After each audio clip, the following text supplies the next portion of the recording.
नमस्कार दोस्तों, वैदिक संस्कृति के इस क्वेश्चन सॉल्विंग पेपर में हम आपके साथ उपस्थित हैं। तो आइए शुरू करते हैं।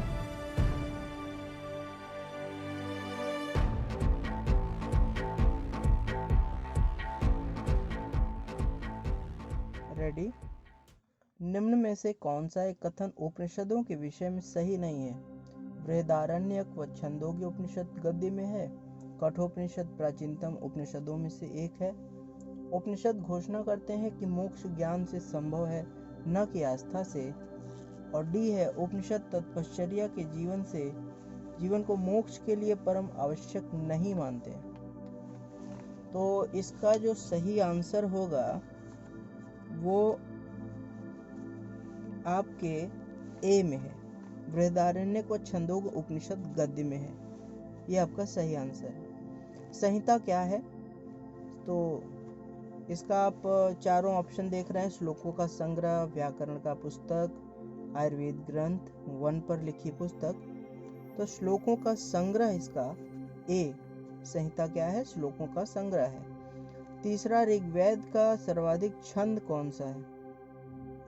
तो इसका सही आंसर है बी, अनुष्टुप, जो कि सर्वाधिक छंद कौन सा है? ऋग्वेद का अनुष्टुप। वेद त्रयी से अंतर्गत सम्मिलित है।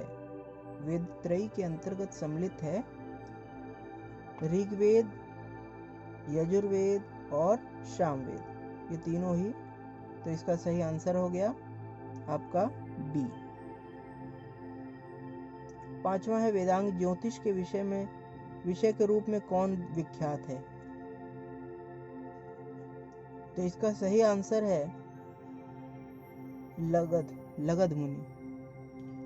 आर्यभट्ट भी नहीं है, ब्रह्मगुप्त की भी नहीं है, लाटदेव भी नहीं है। इसका सही आंसर है लगध मुनि, जो कि वेदांग ज्योतिष के लेखक हैं। ये इसके लिए विख्यात थे, ज्योतिष के लिए लगध मुनि। छठवां क्वेश्चन है, मैत्रेयी संहिता का संबंध क्या है? मैत्रेयी संहिता का संबंध है ऋग्वेद से, सामवेद से, यजुर्वेद से, अथर्ववेद से। तो छठवें का आंसर है सी, यजुर्वेद से। सातवां देखिए, ऋग्वेद में निम्नलिखित में किस शिल्प का उल्लेख नहीं है? हाथी दांत पर उत्कीर्ण, मृदभांड संरचना, बुनाई, बढ़ईगिरी। तो इसका सही आंसर होगा आपका ए, हाथी दांत पर उत्कीर्ण। आठवां क्वेश्चन है, अथर्ववेद में वर्णित प्रथम कृषि वैज्ञानिक कौन था? इसका आंसर आप बताइए। वशिष्ठ थे, गौतम थे, सुदेश थे या पुथुवैन्य, कौन थे? तो अथर्ववेद में वर्णित प्रथम कृषि वैज्ञानिक का नाम था पुथुवैन्य। ये आपके क्वेश्चन आंसर में सबसे महत्वपूर्ण क्वेश्चन आपके क्वेश्चन में आ भी सकता है आगामी वर्षों के क्वेश्चंस में। नवा देखिए, औषधीय वनस्पतियों के विषय में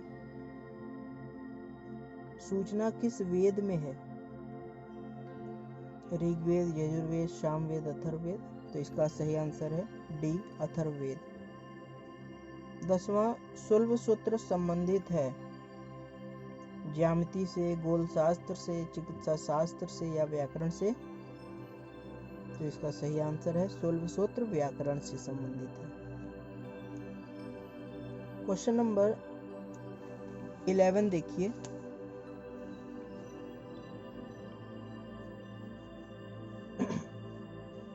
निम्न में कौन वेदों का अंग नहीं है? संहिता, उपनिषद, आरण्यक, पुराण। तो इसका सही आंसर होगा, ट्राई करें आप।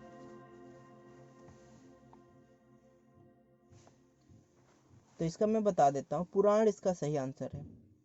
वेदों का अंग नहीं है पुराण। बाकी के सब संहिता, उपनिषद, आरण्यक, ये सब पुराण के ही अंग हैं। क्वेश्चन नंबर 12 देखिए, निम्नलिखित वैदिक शब्दों के कौन सा शब्द कृषि उपकरण का घोतक नहीं है? चर्षणी, लागल, रिक, या सीर?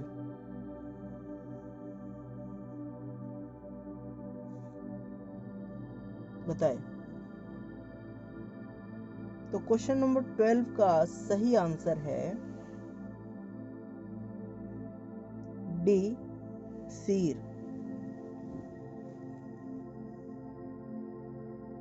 अब इसमें से आपका कितना सही हुआ वो आप मुझे कमेंट बॉक्स में बताएंगे कि 12 में आपने कितना सही किया। और सब्सक्राइब करें। आइए क्वेश्चन नंबर 13 पे चलते हैं।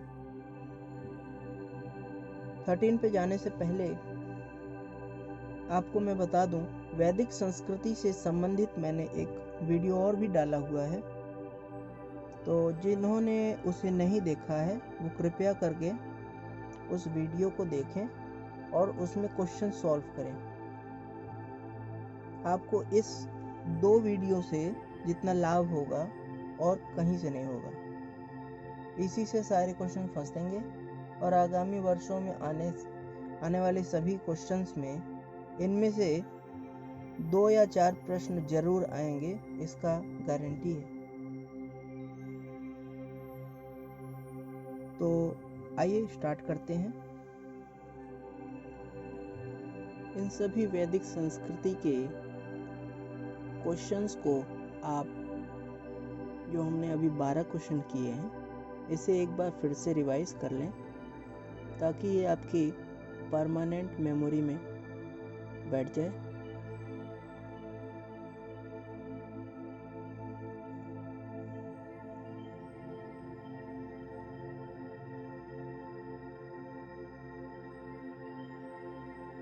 धन्यवाद।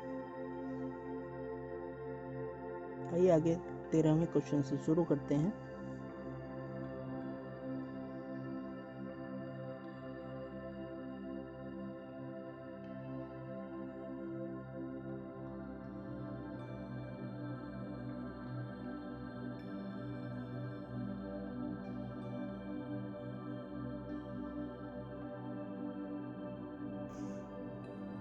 अथर्वयु का अर्थ क्वेश्चन नंबर 13 था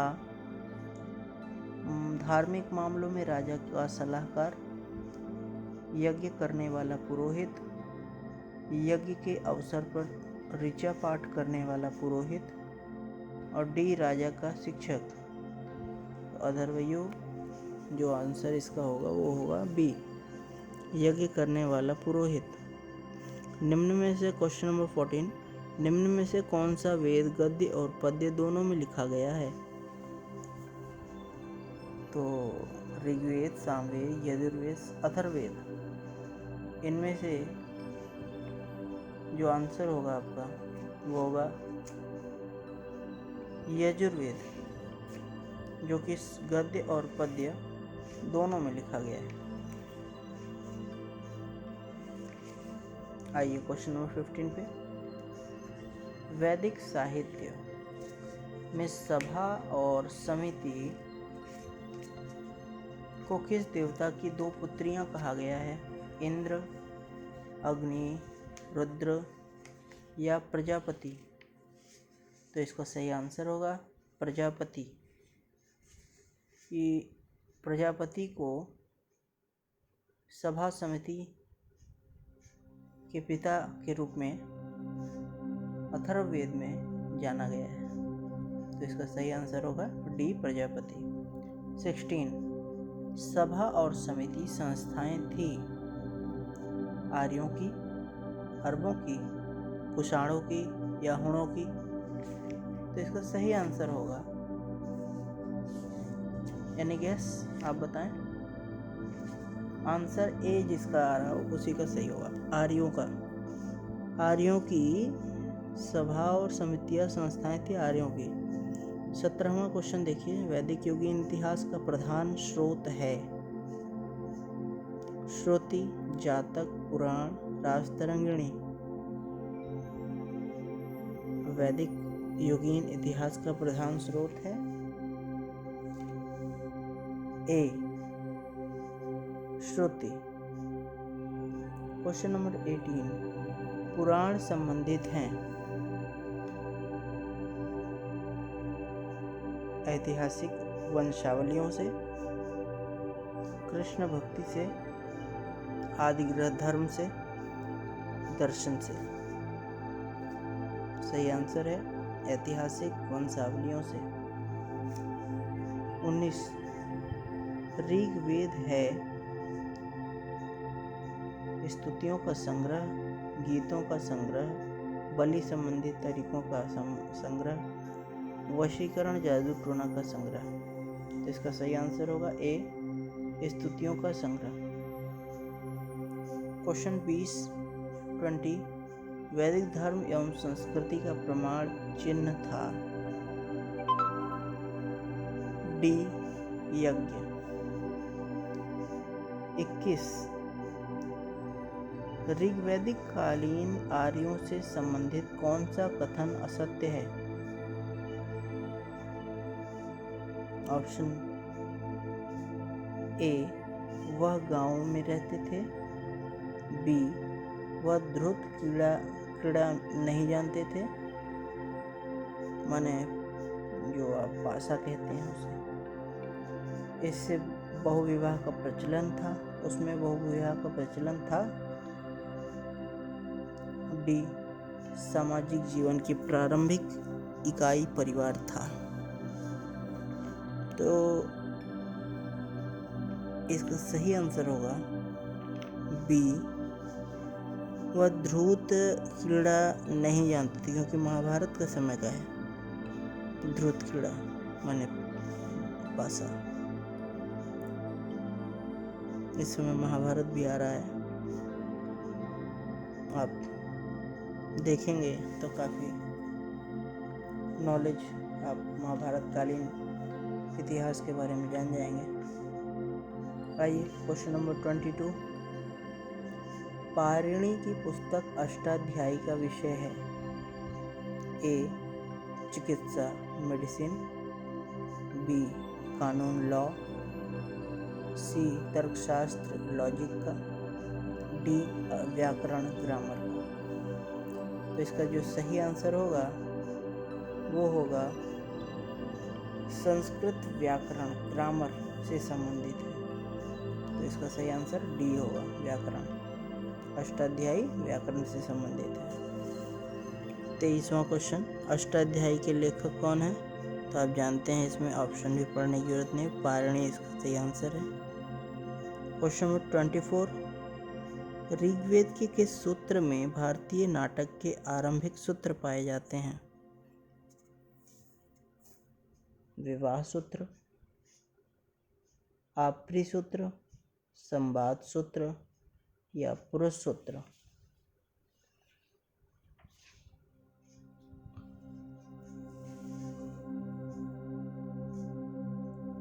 सही आंसर 24 का सी, संवाद सूत्र से ही भारतीय नाटक के अतिरिक्त आरंभिक सूत्र पर